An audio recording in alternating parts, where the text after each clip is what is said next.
todo mundo aqui? Bom, boa noite. Eu sou a professora Carla Viana. Trabalho com legislação educacional, fundamentos da educação. Sou professora da rede do município do Rio de Janeiro e estou aqui com muito amor no coração para a gente bater um papo sobre legislação educacional.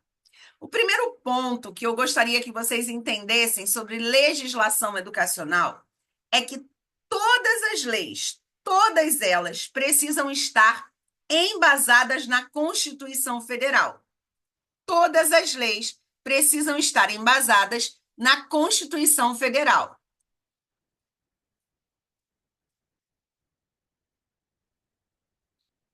Então, eu vou levar agora vocês para dar um passeio na Constituição Federal e, à medida que eu for lendo, eu vou explicando para vocês. Tudo bem? Então, vamos para a Constituição Federal. Tá?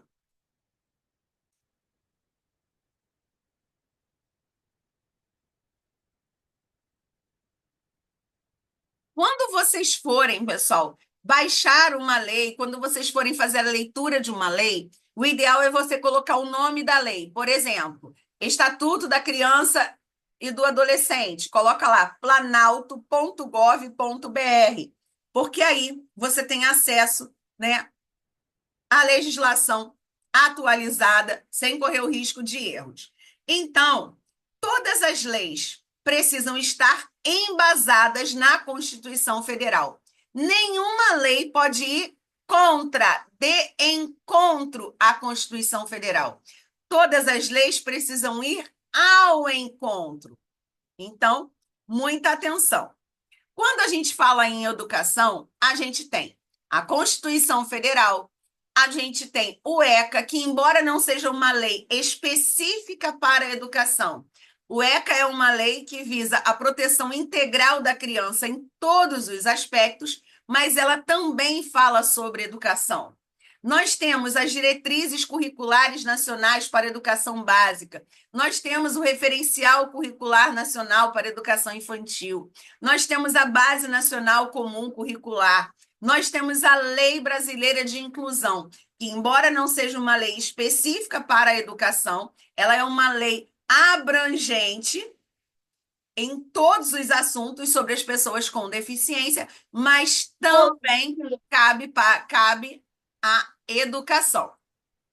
Então, vamos ler os primeiros artigos da Constituição Federal e tudo que for falado sobre educação precisa estar embasado no que a Constituição Federal entende. Então, artigo 1º. A República Federativa do Brasil, formada pela união indissolúvel dos estados e municípios e do Distrito Federal, constitui-se em Estado democrático de direito e tem como fundamentos, né? Então, quais são os fundamentos aí, né, do nosso país, da nossa nação? Primeiro ponto importante que a gente vê no artigo 1º da Constituição Federal é uma união indissolúvel. Tem que sempre estar junto os estados, os municípios, o Distrito Federal e a União. O âmbito federal, estadual, municipal e do Distrito Federal. Não pode cada um para um lado, cada um fazendo o que quer e bem entende. Todos têm que estar em consonância. Todos têm que ter aí uma união. Falar a mesma língua em busca de um mesmo ideal. E quais são esses fundamentos em comum? A soberania, a cidadania, a dignidade da pessoa humana, os valores sociais do trabalho e da livre iniciativa, o pluralismo político. Olha como esse comecinho da Constituição Federal é bem igual ao que a gente fala sobre educação. E olha que nós não estamos em artigo específico sobre educação. Então, dos princípios fundamentais que vão reger aí toda a Constituição Federal: soberania, cidadania, dignidade, valores sociais do trabalho e da livre iniciativa. Não tem a palavra mercado de trabalho aí. Eu sempre pego no pé de vocês em relação a isso. Todo poder emana do povo, que o exerce por meio de representantes eleitos ou diretamente nos termos desta Constituição. Artigo 2º. São poderes da União, independentes e harmônicos entre si, o legislativo, o executivo e o judiciário. Artigo 3º da Constituição Federal. Quando a gente entende, pessoal, esses primeiros artigos, a gente consegue entender melhor todas as outras leis. E isso facilita na hora da gente responder uma questão. Artigo 3º. Constituem objetivos fundamentais da República Federativa do Brasil construir uma sociedade livre, justa e solidária. Então, palavras importantes: liberdade, justiça e solidariedade. Garantir o desenvolvimento nacional, não o desenvolvimento só deste ou daquele povo, mas o desenvolvimento de toda a nação. Erradicar a pobreza e a marginalização, ou seja, que pessoas sejam deixadas, erradicar a pobreza. E o que seria essa marginalização, né? Evitar que ninguém seja deixado de lado, que ninguém seja discriminado, que ninguém fique à margem, e reduzir as desigualdades sociais e regionais. Quando a gente lê, por exemplo, a Base Nacional Comum Curricular, o principal objetivo dela é reduzir as desigualdades quando a gente fala em educação. Então, é tudo encaixadinho, é tudo milimetricamente pensado, calculado para que nada saia fora do que preceitua a Constituição Federal. Promover o bem de todos, sem preconceito de origem de raça, sexo, cor, idade ou qualquer outra forma de discriminação. Artigo 4º. A República Federativa do Brasil rege-se em suas relações internacionais pelos seguintes princípios: independência nacional, prevalência dos direitos humanos, autodeterminação dos povos, não intervenção, igualdade entre os estados, defesa de paz, solução pacífica dos conflitos, repúdio ao terrorismo e ao racismo, cooperação entre os povos para o progresso da humanidade, concessão de asilo político.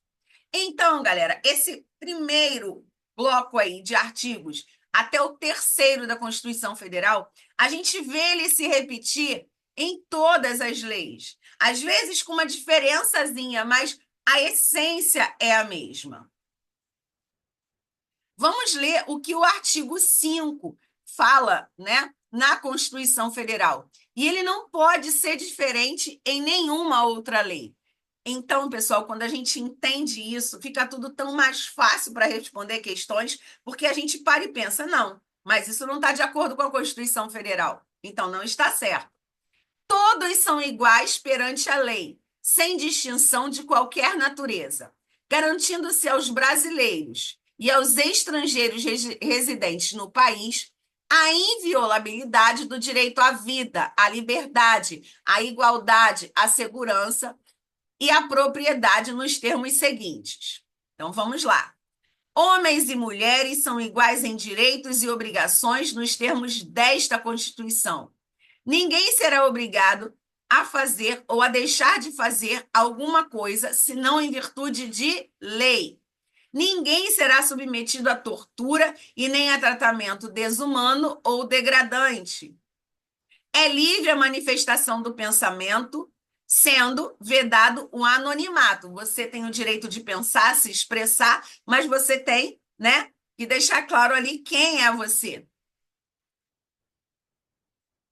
É assegurado o direito de resposta proporcional ao agravo, além da indenização por dano material, moral ou à imagem.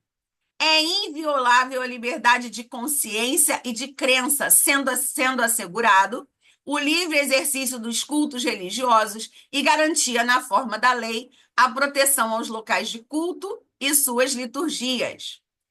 7. É assegurado nos termos da lei a prestação de assistência religiosa nas entidades civis e militares de internação coletiva. 7.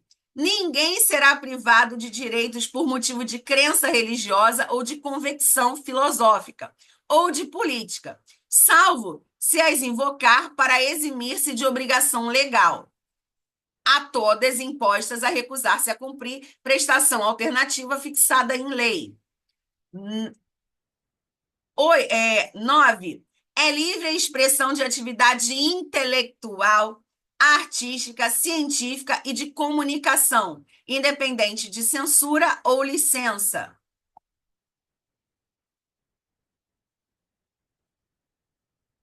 Vamos para 10.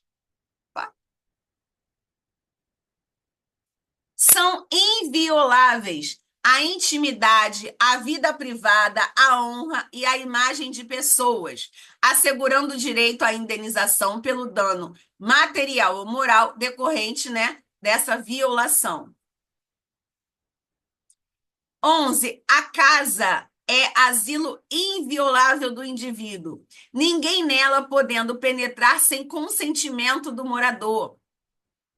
12. É inviolável o sigilo da correspondência e das comunicações. 13. É livre o exercício de qualquer trabalho, ofício ou profissão. 14. É assegurado a todos o acesso à informação e o resguardo, o sigilo da fonte, quando necessário ao exercício profissional. 15. É livre a locomoção no território nacional em tempo de paz, podendo qualquer pessoa, nos termos da lei, nele entrar, permanecer ou sair dele com seus bens. Então, pessoal, aqui vem dizendo, né, várias coisas sobre a liberdade. E agora nós vamos dar um pulinho no artigo 205, que vem falar aí sobre a educação. Então, não podemos deixar de analisar, de ler, de conferir a Constituição Federal, que é um pontapé inicial para todas as leis, já que o tema da nossa aula de hoje é Constituição, legislação educacional. Capítulo 3, da educação, da cultura e do desporto. Seção 1 da educação. Artigo 205. A educação é direito de todos e dever do Estado. Esse Estado, galera, quer dizer poder público.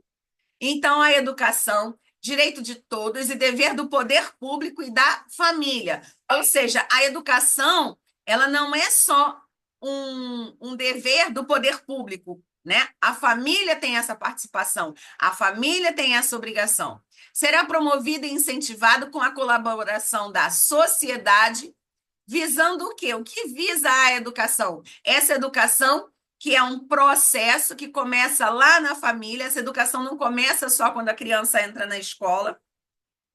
Ela nasce e ela vai aprendendo e ela vai tendo a sua cultura e ela vai, né, aprendendo diversas coisas ali na família, na comunidade, na sociedade.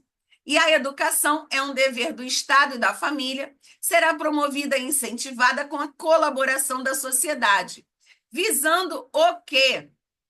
O pleno desenvolvimento da pessoa, que é o foco da educação infantil. Preparo para o exercício da cidadania, que é o foco do ensino fundamental.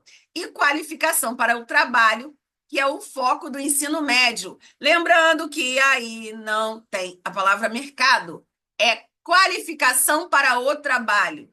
O ensino será ministrado com base nos seguintes princípios. Não adianta só dar a condição do indivíduo entrar na escola. É preciso dar condições para que ele entre e permaneça. Então, igualdade de condições para acesso e permanência na escola. Liberdade de aprender, ensinar, pesquisar, divulgar o pensamento, a arte e o saber. Pluralismo de ideias e concepções pedagógicas, né? Então, não existe uma única linha a ser defendida pelo poder público. Podem existir escolas mais tradicionais, escolas mais baseadas no movimento escola novista não diretivo, escolas mais construtivistas, várias ideias e concepções pedagógicas, e também existir junto escolas públicas e privadas, né? Dentro das escolas privadas, nós temos as escolas particulares, filantrópicas, confessionais, comunitárias. Também tem como princípio a gratuidade do ensino público, mas não em qualquer lugar, né? Em estabelecimentos oficiais. Não se pode garantir essa gratuidade nas escolas privadas. Além disso, tem aí a valorização dos profissionais da educação, gestão democrática, garantia do padrão de qualidade, piso salarial profissional, garantia do direito à educação e aprendizagem ao longo da vida. Então, pessoal, eu queria fazer com vocês um breve passeio aqui pela Constituição Federal para a gente entender de onde vem essa legislação, de onde vêm os marcos legais para a educação. O tema legislação educacional é um tema que não vai cair só no concurso de Belford Roxo ou só no concurso de Duque de Caxias ou só no CNU. Legislação educacional precisa ser estudado constantemente. Por quê? A lei, ela é uma, mas ela vai sendo alterada de tempo em tempo. Sempre tem alterações na LDB, no ECA, na própria Constituição Federal. Então, uma vez você estudando legislação educacional, vai te dar base para todos os concursos. Assim como quando você estuda fundamentos da educação, concepções pedagógicas, né? Toda essa parte vai te dar base para este concurso que você está de olho agora e para todos os outros concursos. Porém, para você ter êxito, é necessário ter uma constância, estudar sempre. Estudar um pouquinho cada dia. Professora, mas você fala isso porque você não tem a minha vida. Eu não estou pedindo para você se comparar com a Alice, com a Rose, com a Lília, com o Fábio. Não, não estou pedindo isso. Eu estou pedindo para que você faça o seu todo dia. Essa sua tarefa, esse seu pouquinho que é importante todo dia, pode ser uma questão por dia, pode ser um vídeo por dia, pode ser 1 minuto por dia, pode ser fazer um mapa mental, pode ser ler um texto de língua portuguesa. Cada um sabe o seu tempo. Cada um sabe o que pode. O que a gente não pode é deixar de estudar todos os dias. Isso a gente não pode. Estudar tem que virar um hábito. Se você faz disso um hábito, você já está à frente de muitas pessoas. Então você precisa todos os dias estudar um pouquinho. Nem que esse pouquinho seja fazer uma questão. Sempre que você fizer simulado, pessoal, faça sem nenhum tipo de consulta. Faça simulados sem consultar nenhum material. Vou fazer 3 questões. Faça como se fosse a prova. Sempre a caneta. Não consulte nenhum material. Acabou o simulado? Aí você vira a internet do avesso, revira seus materiais, manda pergunta para a tia Carla: ô, professora, eu não estou entendendo isso, eu não estou entendendo aquilo, eu não estou entendendo a questão 28, a questão 38, a questão 54. Me responde, tira minha dúvida. Ok. Mas na hora que você estiver fazendo o simulado, faça sem nenhum tipo de consulta. Trabalhe o seu cérebro para a hora da prova, ok? Então, eu preparei algumas questões, coloquei nos grupos hoje e a gente vai fazer junto agora sobre legislação educacional. E aí, no decorrer, eu vou falar algumas novidades para vocês, algumas coisas que estão por vir. Então, caso alguém não esteja vendo o material, é só sinalizar. Esse material já foi enviado aí, né, nos grupos. E tem aí a minha marca registrada da aranha, porque a gente tem que, ó, subir, subir, subir e nunca estar contente. Quanto mais alto a gente está, mais a gente quer subir, sem trapacear, sem pisar em ninguém, sem atrapalhar a vida de ninguém. Não dar ouvido para as pessoas que querem nos prejudicar ou que não acreditam em nós, ou pessoas que têm crenças limitantes que dizem: ah, isso não é para você. Ah, isso não vai te levar a lugar nenhum. Ah, que bobeira deixar de sair na sexta-feira à noite para estudar. Ah, isso, você já está velho demais para isso. Ah, você está novo demais para isso, ainda tem muito pela frente. Foca no seu sonho. Faz que nem a Dona Aranha, ó. Não dá confiança para ninguém. Sobe, sobe, sobe e nunca está contente. Porque quanto mais você sobe, quanto melhor você está, mais as pessoas que gostam de você, as pessoas que te cercam vão subir também, vão estar felizes. Porque quando a gente está bem, a gente consegue fazer com que todo mundo que está à nossa volta esteja bem. Quando a gente faz o bem para o outro, quando a gente se coloca disponível, claro, sem fazer papel de trouxa, abrir mão dos nossos sonhos em favor do outro. Mas quando a gente se disponibiliza a ajudar o outro, a gente também cresce. E uma lição que eu demorei, gente, eu demorei muito para aprender. No próximo dia 4 eu vou completar 51 anos. E eu posso dizer para vocês que eu levei quase 50 anos para aprender a me colocar em primeiro lugar. Eu preciso ser o amor da minha vida, porque a única pessoa que vai comigo até o fim da minha vida sou eu mesmo. Se eu não estiver bem comigo, eu não vou estar bem para os meus filhos, para a minha família, eu não vou estar bem para vocês. Então, não é egoísmo, é amor próprio, né? Para quem já leu alguma passagem da Bíblia, independente de religião, diz que devemos amar ao próximo como a nós mesmos. Se eu não me amo, como é que eu vou saber o que é amar o próximo como a mim mesma? Então, galera, pensamento positivo, o poder do pouquinho, determinação, já te coloca à frente de muita gente. Então, caraca, alguém já comentou, Carla fala muito, já me mandaram aqui no privado. Para de falar e vai dar aula. Tá bom, acabou a conversa. Tava tão empolgada aqui com o meu papo de coach, mas não é papo de coach, não, tá? É neurociência. É cientificamente comprovado. Pensamento positivo, que uns chamam de fé, acreditar mesmo antes de ver, né? Fé é o firme fundamento das coisas que se esperam, mesmo antes de ver. É acreditar antes de ver, né? É ver para crer e não crer para ver. Entendeu? Primeiro, eu tenho fé. Eu acredito mesmo antes de ver. E aprender a se colocar em primeiro lugar. Aprender a dizer não. Gente, como é importante aprender a dizer não. Como é importante aprender a impor o respeito a si mesmo. Deixar de ser trouxa. Quem é boazinha, quem é bonzinho o tempo todo, só se ferra. A gente deve fazer o bem ao próximo, mas a gente não pode deixar o próximo, ó, montar na nossa cabeça. Igual o desenho do Mongo e Drongo. Tem um desenho do Mongo e Drongo onde um só carrega o outro em cima da cabeça. E a gente precisa aprender a se impor.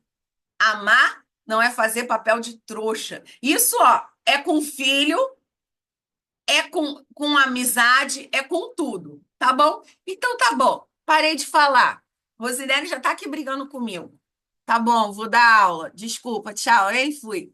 Bora lá, número 1. Responda a questão considerando a Lei 8.069, de 13 de julho de 90, que dispõe sobre o Estatuto da Criança e do Adolescente, o ECA.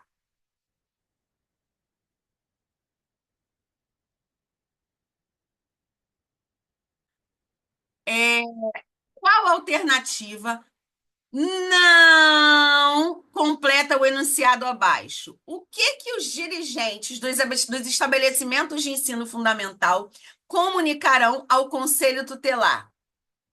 Tem um aí que é mentira, tá? Então, todos os outros são verdadeiros.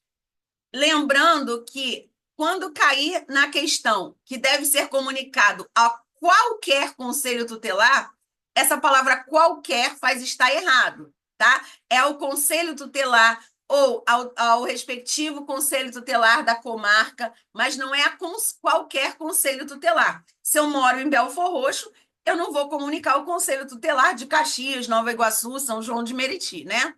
Então, vamos lá. Maus tratos envolvendo os seus alunos? Sim. Caso seja percebido pelo professor, o professor vai comunicar ao dirigente e cabe ao dirigente comunicar ao conselho tutelar. Beleza. Reiteração de faltas injustificadas e de evasão escolar. Esgotados os recursos escolares. O que são esses recursos, né? Atestados, algo que justifique a falta. Porque se a criança ou o adolescente, o aluno de uma maneira geral, tem algo que respalde essas faltas, não há por que comunicar. Elevados níveis de repetência, também. Então, o que não faz parte aí é defasagem cultural e social.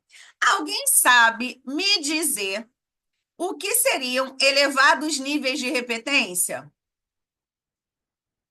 O que são elevados níveis de repetência? Alguém sabe me dizer? Sim ou não? Ninguém? Ah, não acredito. Vocês estão tímidos?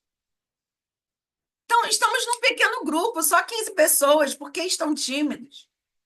Elevados níveis de repetência é quando muitos alunos, no mesmo ano letivo, repetem de ano, tá? É quando a escola tem um elevado nível de repetência, ok?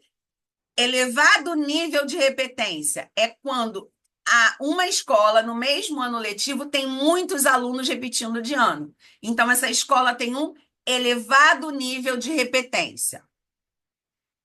Vou deixar a 2 na tela. Vou fechar aqui para eu pegar uma água que eu esqueci. E essa gripe me deixa. Eu vou falando, falando, o ar vai sumindo, então eu vou beber uma aguinha. Vou deixar para vocês responderem a 2 e a 3 e volto rapidinho, hein? 2 é dever do Estado, ou seja, do A poder 1 é a público. letra D? A A 1? letra D de dado. Ah, tá. Valeu. 1D.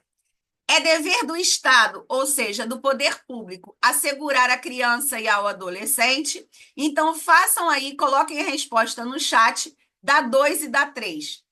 É só um pulinho ali. Como dizia o professor Raimundo, é vapt-vupt.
Falei que era rapidinho, viu? Já voltei. Deixa eu ver o que o pessoal está colocando aqui no chat. Ah, tá. Pediu para explicar melhor, Alice. Elevados níveis de repetência. Vamos imaginar que você tem uma escola. A escola é. Vamos pensar em nome da escola: Borboletinha. Nesse ano de 2025, lá em dezembro, você percebeu que muitos alunos na escola Borboletinha repetiram de ano. Ou seja, no ano de 2024, você tinha 10% de reprovação. No final desse ano de 2025, o seu nível de repetência aumentou. 25% dos alunos repetiram de ano. Ou seja, você teve um elevado nível de repetência. Muitos alunos nessa escola, nesse ano letivo, repetiram de ano. E aí precisa ser comunicado ao Conselho Tutelar que aquela escola teve um elevado nível de repetência. Quais são as causas? Não sei. O problema pode ser da própria instituição, da própria escola, pode ser um problema de segurança pública, de saneamento básico, de saúde pública. Por exemplo, agora, na escola que eu trabalho, está assim um número de falta muito grande, tanto de alunos quanto de professores, por conta da influenza, da gripe. Agora tem uma outra gripe que também é transmitida por um mosquito nome popular de maruim, mas não é o mesmo mosquito da dengue, né? E é uma gripe horrível que mistura sintoma de dengue com gripe. E a influenza, que os sintomas também são muito parecidos. Então, o que pode elevar esse nível de repetência? Uma deficiência da própria escola, questões de saúde, questões de segurança pública, escola num local muito violento, onde as crianças e os adolescentes não conseguem chegar a essa escola. Então, isso pode gerar elevados níveis de repetência. Então, é necessário analisar o motivo desse elevado nível de repetência. E aí, uma vez eu estava dando essa aula, e aí uma aluna falou assim: Ah, agora eu entendi por que na escola que eu trabalho, eles não deixam reprovar tantos alunos, para não elevar o nível de repetência e a escola não ser averiguada e investigada do motivo pelo qual o nível de repetência está aumentando. Não tem a ver com falta, tá, Mônica? Pode até ser por falta, mas não é só falta. Essa repetência ela pode ser por nota, por falta. É um elevado nível de repetência. E aí são vários os motivos, não somente a falta. A falta pode ser um deles. Então tem que se comunicar ao conselho tutelar. Maus tratos, né, envolvendo os alunos, faltas injustificáveis e elevados níveis de repetência. Em relação a elevados níveis de repetência, ficou claro? Gente, caso tenha dúvida, podem perguntar quantas vezes quiser, tá bom? Então vamos lá. Número 2. É dever do Estado, ou seja, do poder público, com a educação infantil. Oh, com a educação infantil, não. É dever do Estado assegurar à criança e ao adolescente o quê? O que vocês colocaram aí na 2?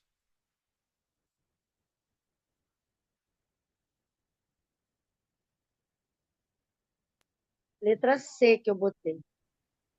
Atendimento educacional especializado aos portadores de deficiência, preferencialmente na rede regular de ensino.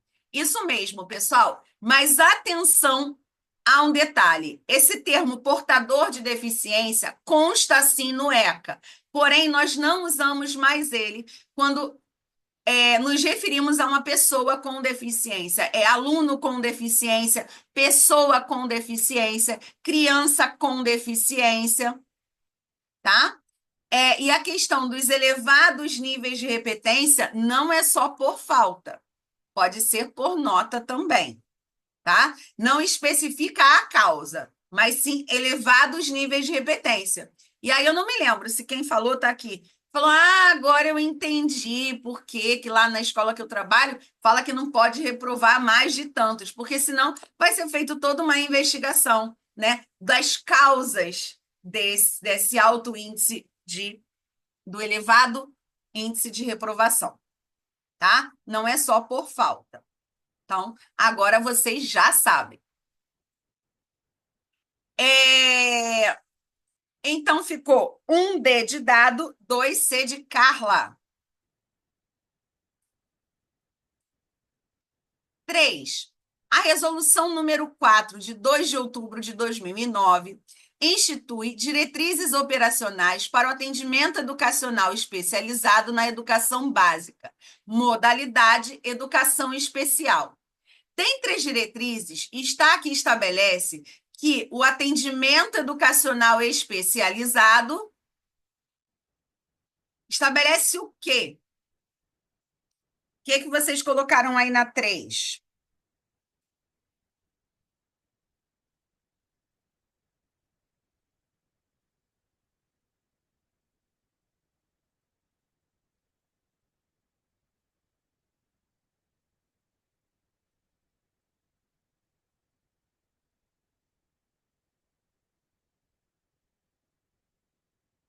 Galera, a Lilian foi de B, a Rosinério foi de B.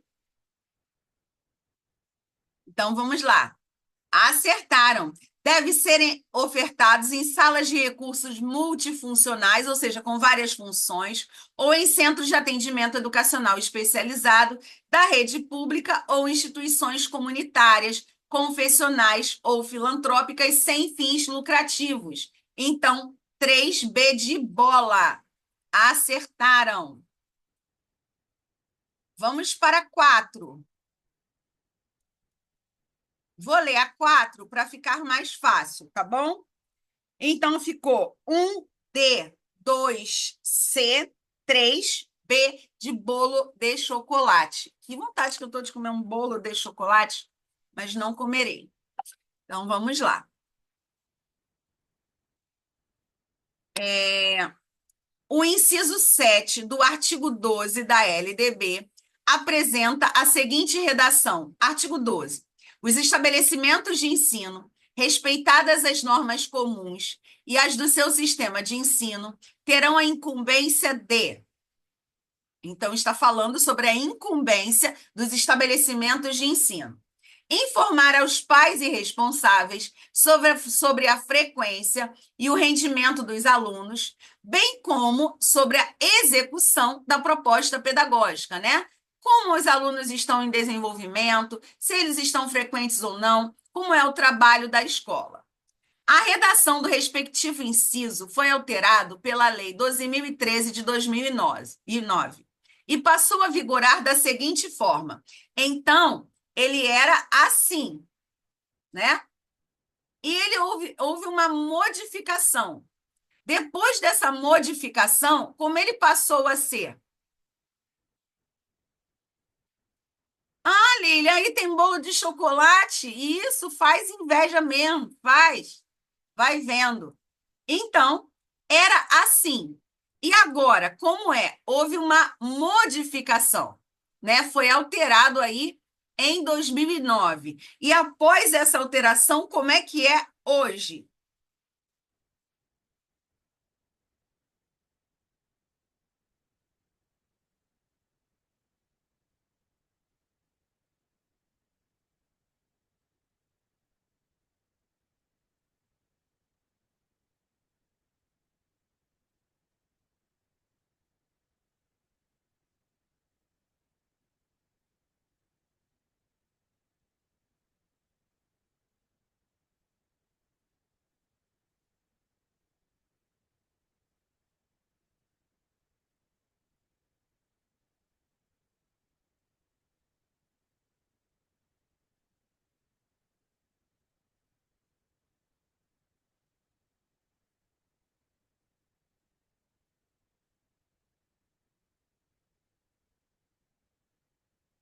Então, a A está exatamente igual, ou seja, está dizendo que não houve alteração. Informar pai e mãe, né? Ou seja, os pais e responsáveis sobre a frequência de atendimento. Então, a A não mudou e o enunciado está dizendo que houve sim uma alteração. B. Informar aos responsáveis legais sobre a frequência, comportamento e rendimento dos alunos, mantendo registros detalhados dos informes realizados. Não. A letra B não diz na lei. Não é isso que diz a lei, tá?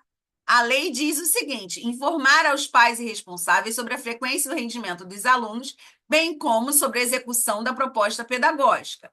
E aí houve uma alteração. Qual foi essa alteração? Vamos ver a B.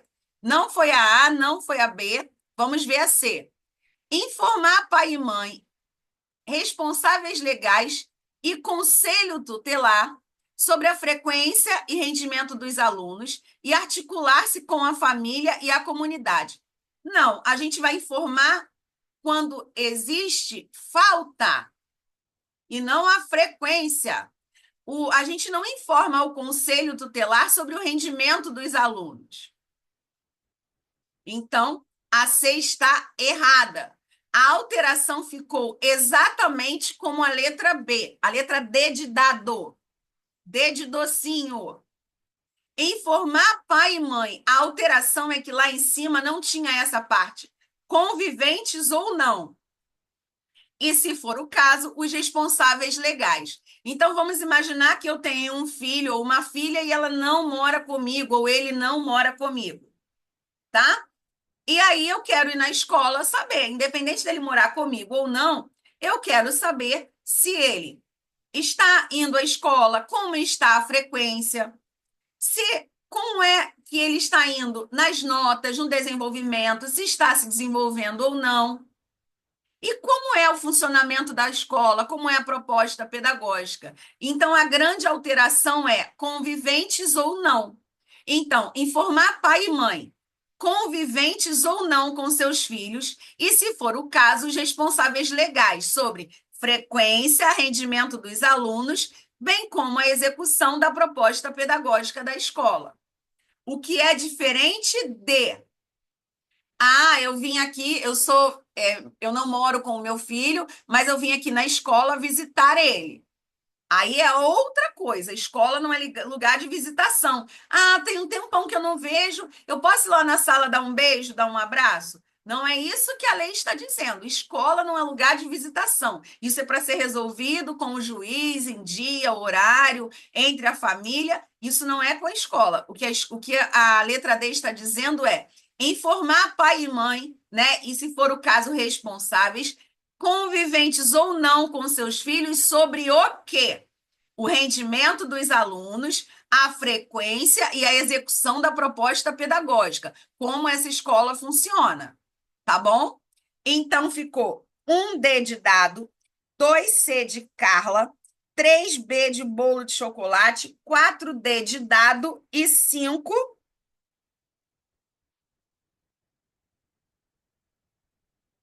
Opa, peraí que eu pulei alguma coisa aqui.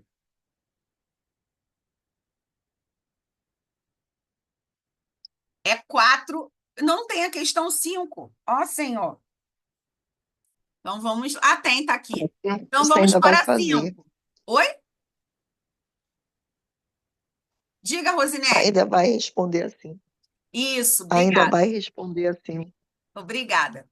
Em 2014, o Congresso Federal sancionou o Plano Nacional de Educação, o PNE, com a finalidade de direcionar esforços e investimentos para a melhoria da qualidade da educação no país, estabelecendo 20 metas a serem atingidas.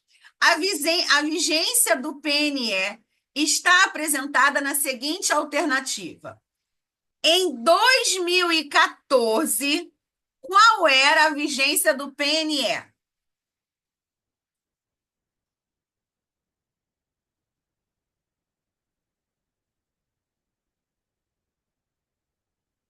Isso, Lilian. Em 2014, a vigência do PNE era de 10 anos. Porém, no ano passado, essa vigência foi estendida para até o final de 2025, 31 de dezembro de 2025. Então, ele tem uma vigência inicial de 10 anos, tendo sido prorrogada até 31 de dezembro de 2025. Tá? A resposta aqui é letra C, porque está perguntando e falando que em 2014, né, foi decidido isso. Quando é que foi decidida essa vigência? Essa vigência inicial era de 10 anos e ano passado ela foi ampliada até 31 de dezembro de 2025. Cuidado com a forma que vão perguntar isso na sua prova, tá bom? Então, vamos para 6. A 5 ficou letra C. A 6 tem uma historinha.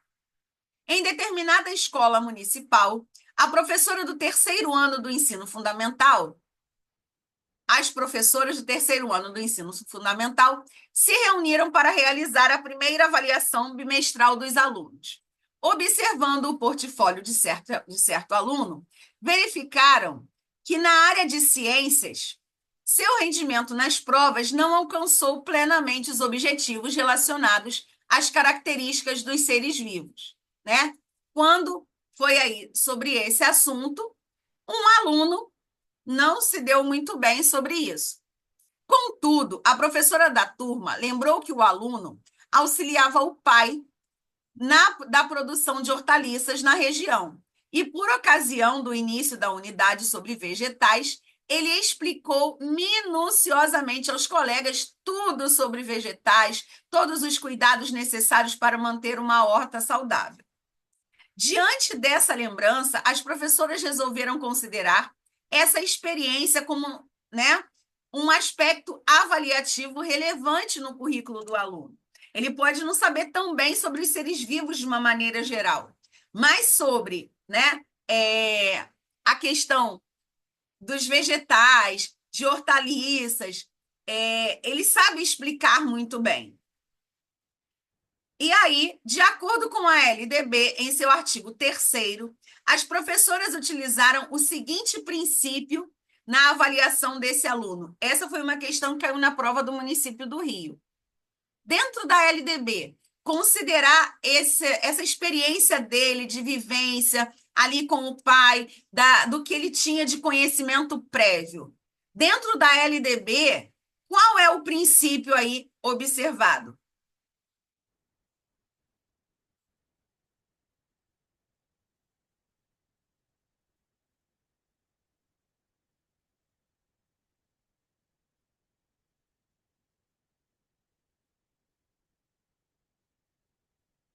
Isso, Lilian, valorização da experiência extraescolar.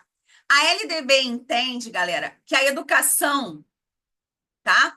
Ela é um processo que começa na família, passando aí, né, pela comunidade, pela sociedade. A educação, ela acontece quando a criança vai na padaria, quando vai no shopping, quando vai numa festinha de aniversário.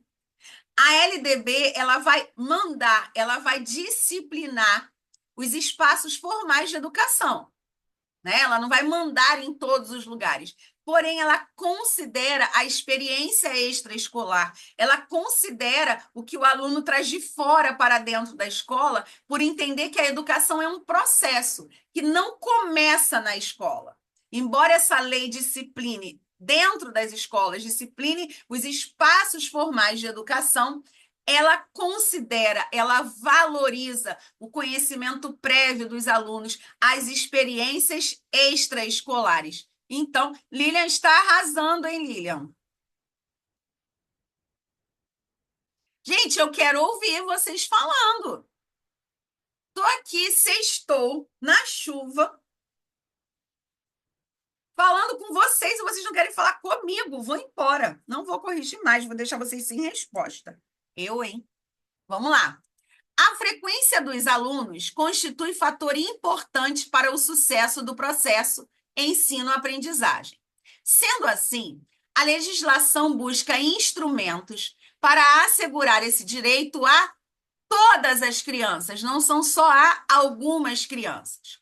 Em 2019, a Lei 13.803 alterou a LDB lá no artigo 12, dizendo que os estabelecimentos de ensino, além de todas as incumbências, agora terão que fazer o quê na sede? Diga para mim. Diga para mim.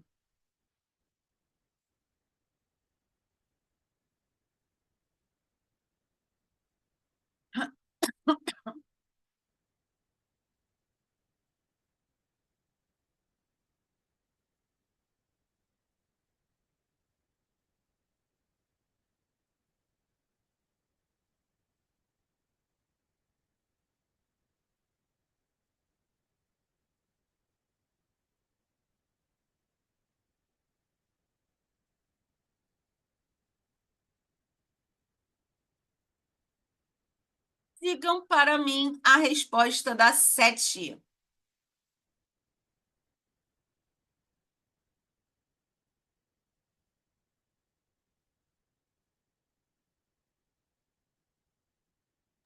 Eu botei letra A. Acertou. Notificar ao Conselho Tutelar do município a relação dos alunos que apresentem quantidade de faltas, né, acima de 30% do percentual permitido por lei. Lembrando que no ensino fundamental e no ensino médio pode haver reprovação por falta. Na educação infantil não há promoção, ou seja, não tem objetivo de aprovar ou reprovar. Lembrando que o mínimo no ensino fundamental e no médio, a frequência mínima é de 75%, tá, pessoal? No mínimo, 75% de presença. E para o ensino, a educação infantil, 60%. Porém, não há reprovação por falta na educação infantil. Então, gabarito da 7, letra A. Vamos para 8. Em 2008, a Lei Federal 11.645 fez modificações na Lei de Diretrizes e Bases da Educação Nacional, determinando uma alteração curricular que garantisse o estudo de história e das culturas afro-brasileiras e dos povos indígenas brasileiros no âmbito de todo o currículo, mas com uma ênfase, ou seja, de uma maneira especial.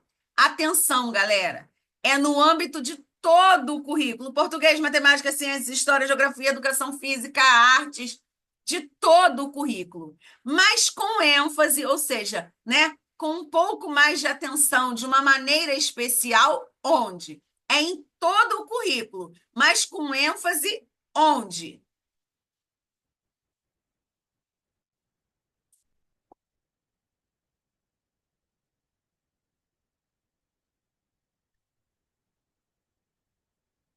Isso mesmo, letra D, em educação artísticas, de literaturas e histórias brasileiras. Então, a 8 ficou D de dado. Vamos para 9. Galera, antes de eu continuar, deixa eu falar uma coisa com vocês. O grande diferencial na prova de Magé ficou, né, a parte decisiva ali, que derrubou ou ajudou muita gente, foi a legislação específica de Magé, a parte de regimento, história do município. Então, a equipe Gama vai trazer um módulo específico para quem vai fazer o curso de Belford Roxo, somente com esses assuntos. A legislação específica de Belford Roxo, lei orgânica, regimento das escolas, Plano Municipal de Educação. A gente vai fazer aí um pacote misturando aulas gravadas e aulas para tirar dúvida, tá bom? Somente com esses assuntos. Nós não temos previsão de concurso para Niterói, né? A gente teve Niterói, acho que ano retrasado. Por enquanto, o que a gente tem ouvido falar é que em breve vai sair Duque de Caxias. Galera, deixa eu falar um pouquinho sobre Duque de Caxias. Muita gente falando assim, meu Deus, vai ser CLT. Galera, abram os olhos. Pensem comigo. Quem trabalha na Caixa Econômica Federal é regime CLT.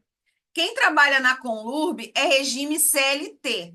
Existe uma diferença do regime CLT e de concurso público pelo regime de CLT.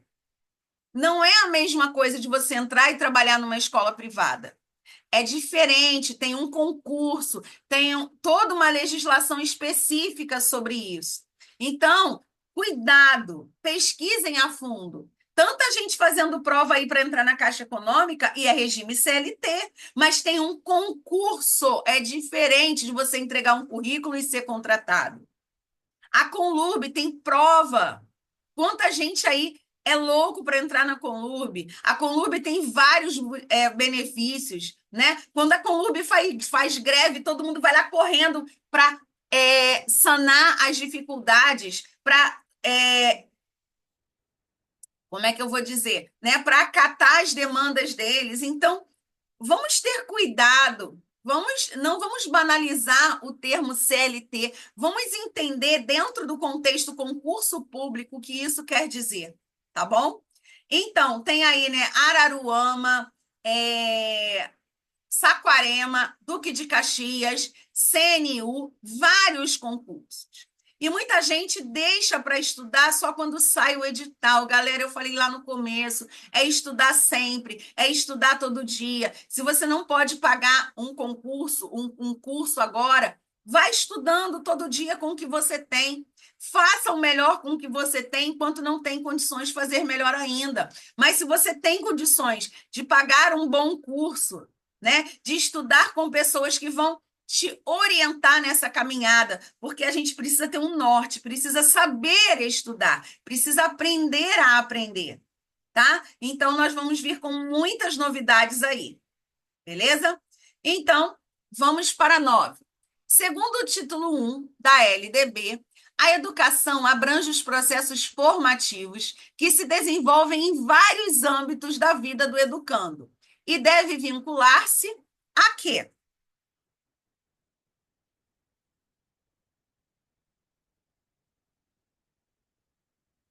Ao mundo do trabalho e à prática social. A gente viu isso desde a Constituição Federal, né? Então, 9, letra B. E vamos para 10, né? Então, voltando ao que eu estava falando, eu me perdi no meio do caminho. Nós vamos lançar um módulo somente de legislação específica de Belfor Roxo. E vamos lançar uma turma que vai te preparar para todo e qualquer concurso, tá bom? Na área do magistério.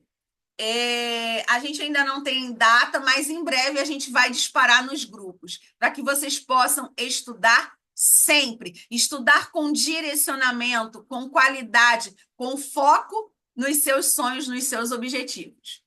A 10 vai falar sobre planejamento. O planejamento é uma ação essencial ao trabalho docente, que deve acontecer durante o ano letivo, né? A gente precisa planejar, a gente não pode chegar na sala de aula, olhar para um lado, olhar para o outro, falar o que eu vou fazer. Pois o professor, ao planejar, realiza uma atividade de natureza reflexiva, que vai auxiliar na sua tomada de decisão. As alternativas a seguir dizem respeito ao ato de planejar. Com base nesse conteúdo, pode-se afirmar que o ato de planejar é o quê? O que é o ato de planejar? Né? O planejamento ele é também citado dentro da legislação. E o que é o ato de planejar?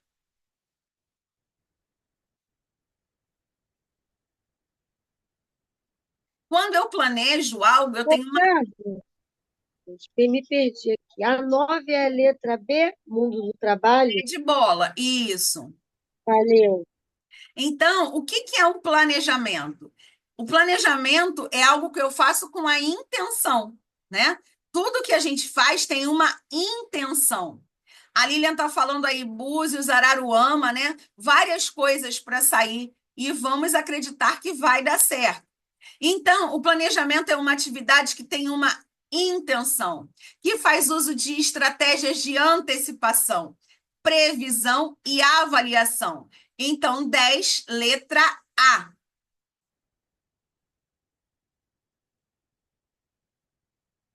11.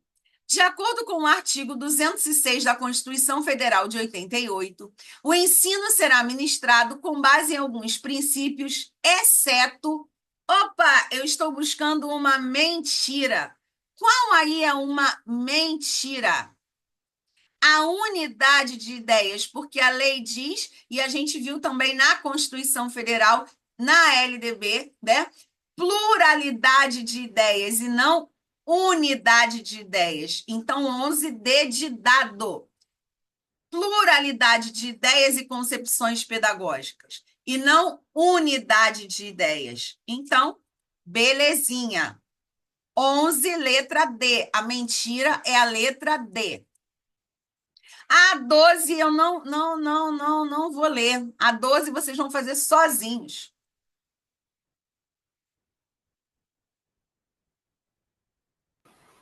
Essa eu não sei não, Carla. O quê? Eu vou aí. Vou aí comer esse bolo de chocolate todinho, que não vai sobrar nada. É, você Pelo que está amor. faltando, a educação infantil. Ah, eu também queria bolo de chocolate. Bora, partiu todo mundo para casa da Usa. Lili agora, comer bolo. Bora pra Iguaba.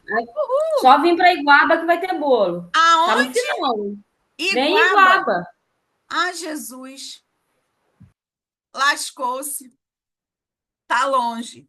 Então, a educação básica é formada por ensino fundamental e ensino médio. Falou da segunda e da terceira etapa. E qual é a primeira etapa da educação básica?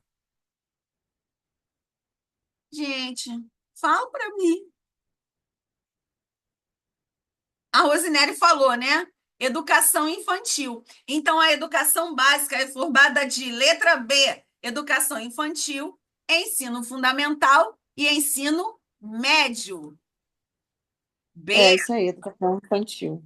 isso. Agora, a 13. A educação básica obrigatória é organizada da seguinte forma. A de cima não tinha a palavra obrigatória. Agora já apareceu aí a palavra obrigatória. Quando eu uso a palavra obrigatória, sai a educação infantil, porque a creche não é obrigatória, e entra a pré-escola. Então, a 13, deixa eu ver se o pessoal acertou aqui. Ai, meu Deus. Aê, Mônica. 13C. Muito bem, né?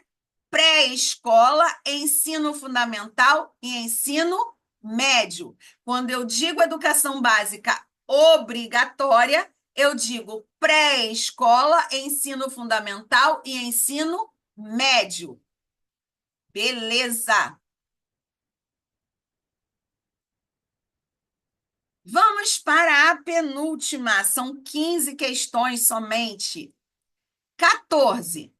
A Constituição Federal Brasileira, lá no seu artigo 208, expressa que a educação básica é obrigatória e gratuita para pessoas com idade de 4 a 17 anos, começando na pré-escola e terminando no ensino médio. Então, 14, letra E de escolinha. Então, ficou 9B de bola, 10A de amor, 11D de docinho, 12B de bolo de chocolate, 13C de Coca-Cola para acompanhar o bolo de chocolate e 14 ficou a letra E, 4 a 17 anos. O pessoal vai falar, a professora está com fome. Cara, eu não entendi essa 15 muito bem, não. Cheguei a fazer, mas eu senti um pouco de dificuldade Claro, você na achou que ia questão botar 15. todas as questões molezinha. Você pensa que a vida é um morango. Você achou Isso que a aí eu não vida tinha é um visto, não. morango e tem a 16, que emoção. Vocês pensam que a vida é um morango e que na sexta-feira à noite eu ia parar tudo que eu estou fazendo aqui na brisa do mar para trazer uma questão fácil. Ah, nunca será. Galera, a Lei 13.146 de 2015 institui a Lei da Inclusão Social da Pessoa com Deficiência. A Lei Brasileira da Inclusão, também chamada de Estatuto da Pessoa com Deficiência. Quando essa lei fala sobre avaliação da deficiência, e ó, nós tínhamos quase 20 pessoas no começo e agora estamos com 11. Quem saiu antes e não for assistir gravada vai perder uma explicação importantíssima. Quem vai assistir gravado, beleza, né? Cada um aí tem as suas demandas, nem todo mundo consegue, mas vamos lá. Quando a Lei Brasileira da Inclusão, também conhecida como Estatuto da Pessoa com Deficiência, fala sobre avaliação da deficiência, ela diz que essa avaliação, galera, não é a avaliação escolar. Como eu disse para vocês, a Lei Brasileira de Inclusão não é uma lei feita para a escola, ela tem uma parte que fala sobre educação. Essa avaliação da deficiência é para constatar se uma pessoa tem deficiência ou não. E nem sempre essa avaliação é necessária. Tanto que diz assim, ó, a avaliação, quando necessária, por exemplo, uma pessoa que nasce sem uma parte do braço, é necessário avaliar que ela não tem uma parte do braço? Ao nascer, já se percebe. Quando uma criança nasce com síndrome de Down, né? Na própria ultrassonografia ali na translucência nucal, que vai medir aqui o ossinho do nariz, já é possível perceber, né? Então, a avaliação da deficiência, quando necessária, então vamos lá, vamos imaginar que eu tenho uma criança e eu estou com dúvida, eu recebi, né, orientação da escola, olha, procura um pediatra, né? O professor nunca pode dizer que acha isso ou aquilo. Procure um pediatra, né? Leve esse relatório, porque nós estamos percebendo uma determinada dificuldade nessa e naquela área. Ok. Então, eu vou levar para que seja feita uma avaliação. Essa avaliação da deficiência, para saber se a pessoa tem deficiência ou não, quando necessária, será biopsicossocial, ou seja, será necessário um olhar em todos os aspectos da vida do indivíduo. Eu já falei para vocês que eu tinha uma aluna que ela não falava nada. E essa aluna, a gente perguntava qualquer coisa para ela, ela baixava a cabeça e não falava. Nós achávamos que ela tinha, eu estou lá em cima, nós achávamos que ela tinha algum problema, alguma deficiência na fala. E aí foi feita uma análise biopsicossocial. Não só do fato dela não falar na aula, mas foi analisada toda a história dela, com quem ela convive, né? Ela morava com a tia. Por que ela morava com a tia? Ela morava com a tia tinha pouco tempo.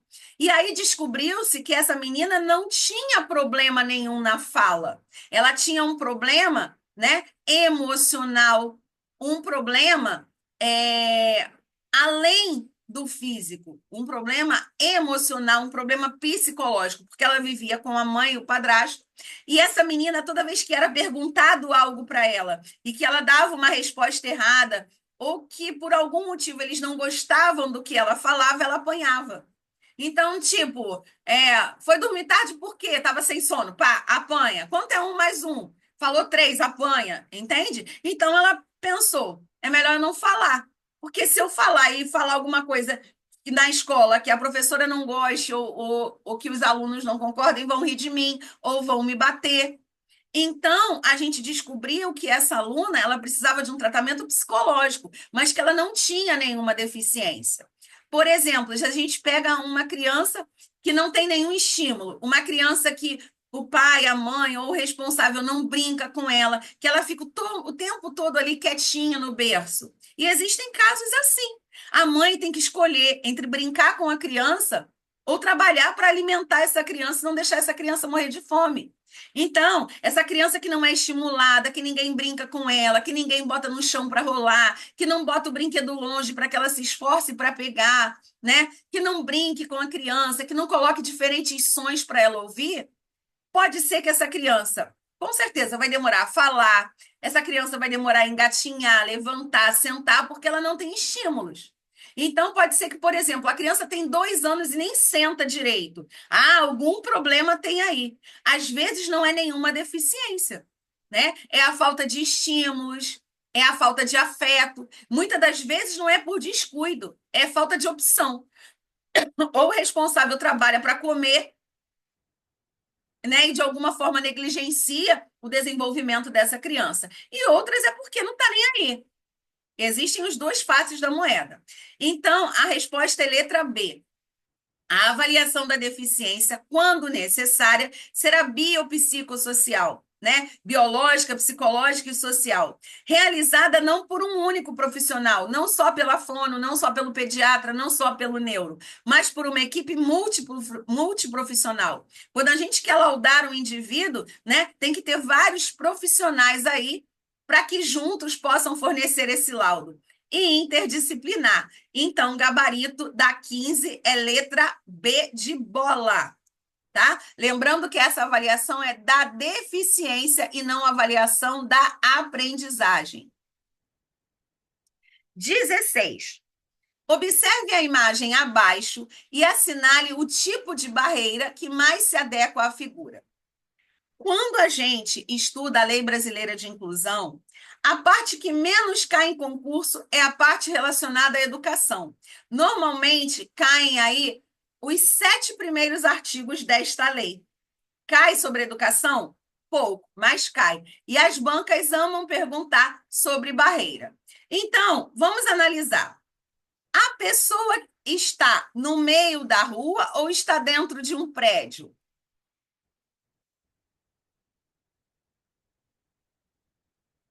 Né? Está dentro. Está dentro de um prédio. Beleza, Lilian. Se ela está dentro de um prédio, ela está tendo uma barreira aí, porque a questão diz que é uma barreira. Barreira é um impedimento, certo? Esse impedimento é de atitude? Tem alguém tendo uma atitude ruim, preconceituosa em relação à mulher? Eu Tem coloquei alguma letra D. dificuldade de comunicação? Ela está falando e alguém não está entendendo? Não. Então, eu sei que não é a A e não é a C. Então, fica entre urbanística e arquitetônica. Urbanística são nas vias públicas e arquitetônicas são nos edifícios e prédios, tá? Então, quando é dentro, a gente diz que é arquitetônica. Quando é fora, a gente diz que é urbanística. Fora, urbanística. Dentro, arquiteto. O arquiteto, né, vai trabalhar aí, a gente pega arquitetônico, de arquiteto, né? Vamos pensar aí em dentro. Vamos procurar palavras para fazer links, tá? Urbanística, urbano, lado de fora. Arquitetônico, dentro. Então, ela tem uma barreira arquitetônica. Ok? Galera, daqui a pouquinho eu vou postar esse vídeo lá no YouTube para que vocês possam assistir. Lembrando, eu não sou muito de postar lá, porque eu não tenho tempo, mas lá tem vídeos preciosos para vocês assistirem, reassistirem. Comenta, eu sempre estou olhando lá. Comentem para mim assuntos que vocês gostariam que eu trouxesse, né? Que assuntos vocês gostariam que tivesse mais aulas desse tipo. Se tiver alguma dúvida, alguma questão que não ficou muito clara, vai lá no YouTube, comenta, compartilha, chama os amigos, porque o que é bom para você pode ajudar outros amigos também, tá bom? Então, daqui a pouquinho esse material tá lá, eu achei mais fácil assim, para ficar salvo e todo mundo ver. Para quem é do grupo da mentoria, eu jogo o link direto lá para vocês, tá bom? Sextou, um final de semana maravilhoso para vocês. Que Deus abençoe muito, muito, muito o final de semana de vocês. E mesmo no final de semana, faça um pouquinho. Faça um pouquinho todos os dias, nem que seja uma questão, tá bom? E ó, sobe, sobe, sobe, não dá ouvido. O pessoal tá falando, tá chovendo. Para com isso, desce daí. Tá chovendo nada. Hoje tá chovendo, mas amanhã vai ter sol e não é nada, não é uma chuvinha que vai me parar, porque cada vez eu quero subir mais e mais, tá bom? E levar todo mundo comigo, porque quando a gente sobe sem pisar em ninguém, a gente é feliz, a gente é leve e ó, às vezes dizer não para alguém ou para alguma situação como é libertador, galera. Beijão para vocês, tudo de bom. Amo estar com vocês, é muito bom. Esse tempo que eu estou aqui com vocês, Beijo, parece que professora. nem existem problemas. A gente foca aqui na realização do sonho de vocês e, ó, o tempo voa. Muito obrigada, de coração. Lembrando, galera, que, ó, muita gente diz assim, trabalho por amor. Trabalho por amor, não. Trabalho por condições dignas de trabalho, por remuneração decente e digna, mas trabalho com muito amor. E esse é o grande diferencial. A gente deve trabalhar por condições dignas, por salário justo, mas com amor, tá bom? Lutem pelos direitos de vocês sempre. Beijinho, fui!